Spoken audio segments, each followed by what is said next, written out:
He was universally hated by his men, removed from command for incompetence, and died alone and forgotten in a veteran's home. Yet he may have been the single most important reason the most legendary unit of World War II became legendary. This is the untold story of the man who sacrificed his reputation and relationships to save lives he would never see again, and how I found personal connection to his life.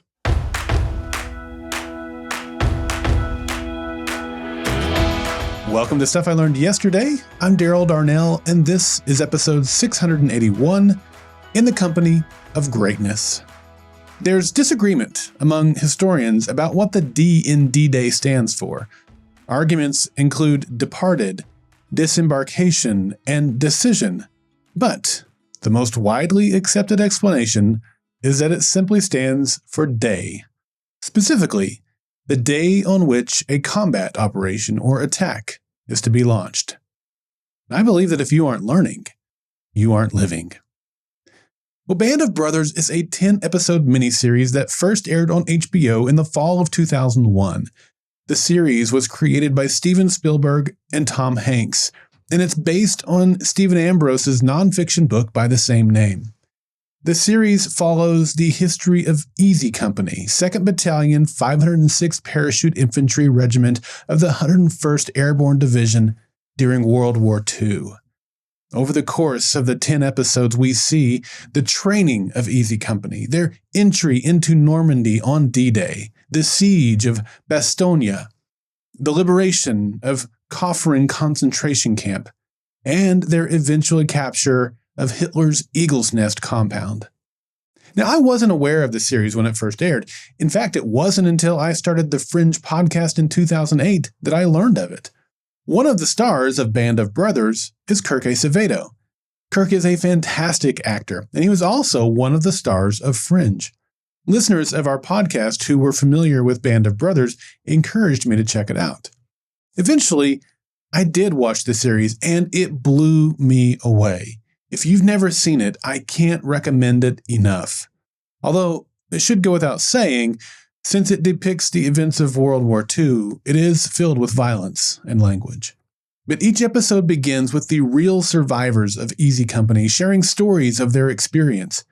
And this adds a layer of realism to the show that powerfully connects the viewer to the events happening on screen.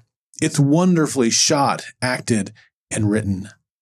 My only issue with the series was the character of Lieutenant Colonel Herbert Sobel.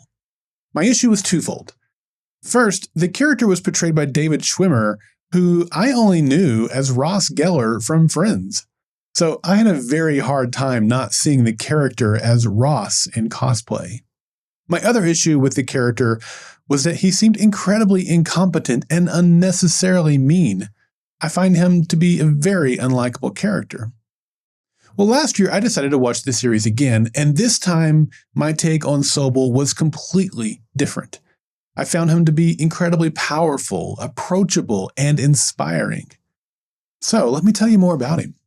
In March 1941, months before the United States entered World War II, Sobel joined the Military Police Corps and was stationed at Fort Riley, Kansas. After volunteering for the 506th Parachute Infantry Regiment, 101st Airborne Division at Camp Toccoa, Georgia, Sobel became the first member of Easy Company and its commanding officer. As first lieutenant, then promoted to captain, Sobel was tasked with transforming civilian volunteers into an elite, battle-ready unit of airborne soldiers. His training methods were notoriously rigorous and harsh, earning him the nickname the Devil in Jump Boots from his soldiers and the Black Swan by officers. He famously forced Easy Company to run up a 3-mile logging road that wound around nearby Currahee Mountain, often leading them himself despite not being particularly athletic. Sobel often punished his soldiers for minor infractions like getting lint on their chevrons, carrying a rusty bayonet, or even having a name he didn't like. His punishments included forcing men to dig a 6-foot by 6-foot hole in the ground and then fill it back in. As the 506th departure for Europe neared, Sobel's deficiencies as a field commander became apparent. He struggled to read maps and responded poorly to sudden changes in battlefield conditions.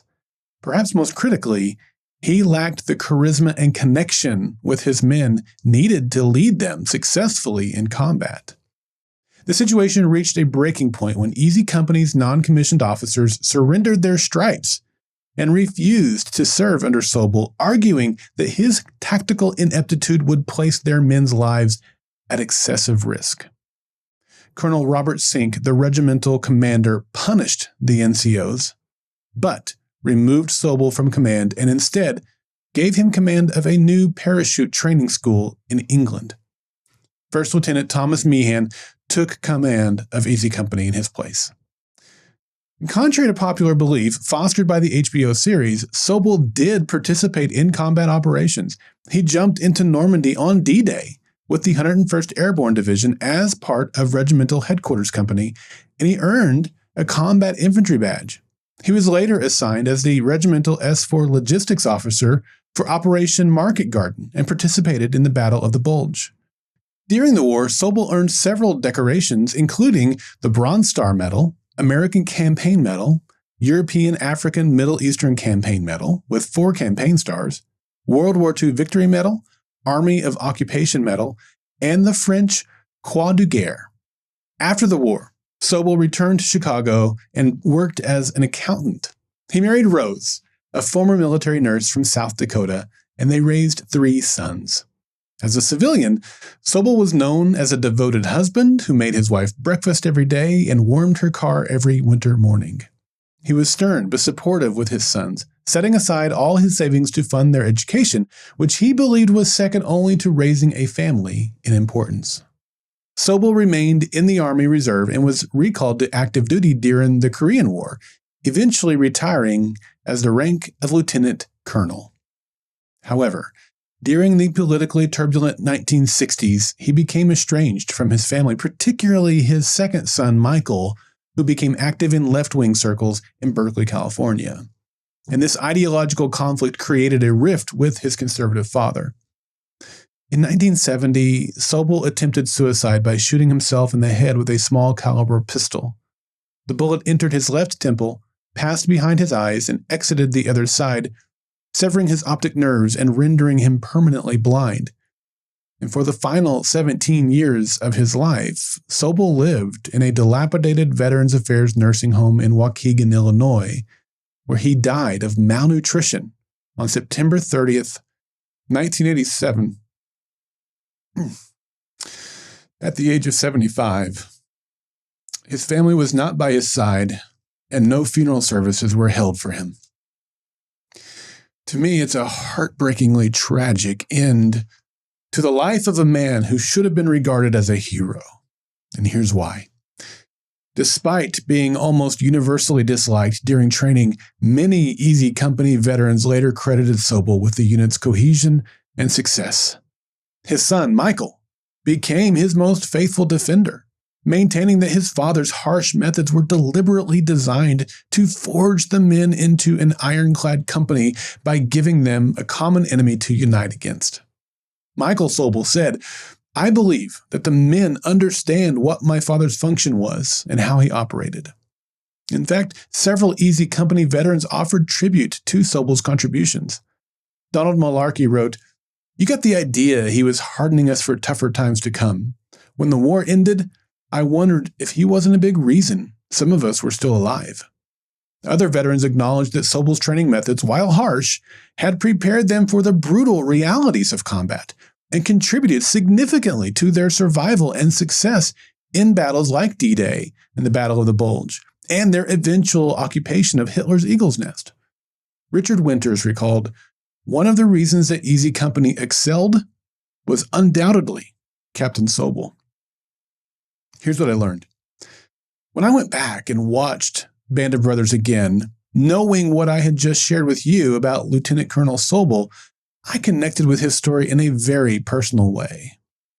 Now, don't get me wrong, I am not trying to compare my achievements or hardships or efforts to those of the great Lieutenant Colonel Sobel.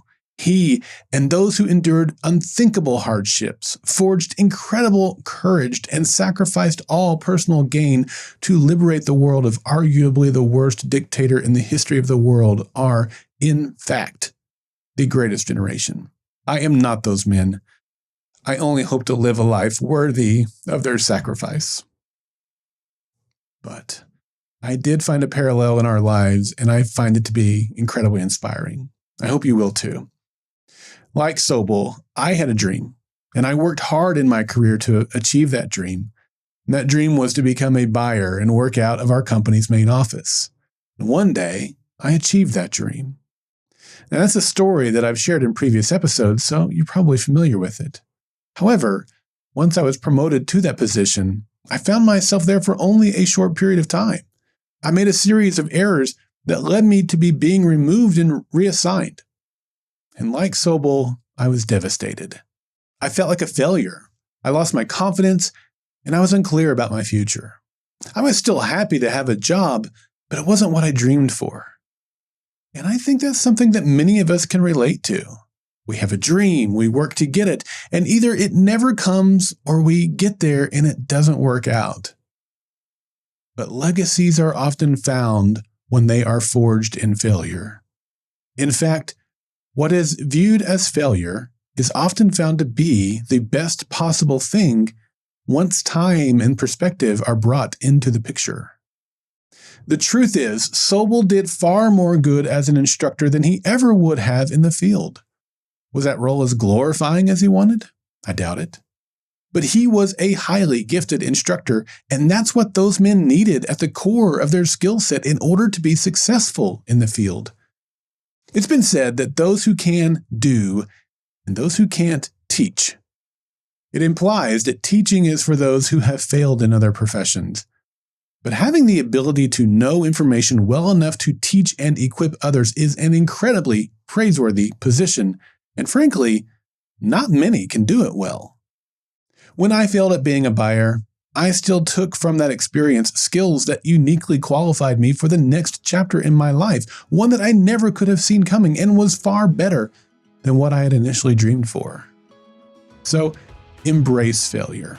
Ask yourself, what does this make possible? Keep your head up and understand that regardless of your circumstances, you have the opportunity to make the most of your situation and turn any situation into an opportunity for a better tomorrow. I'm Daryl Darnell, and this has been Stuff I Learned Yesterday. I want you to be a part of the next Monday Mailbag on March 30th.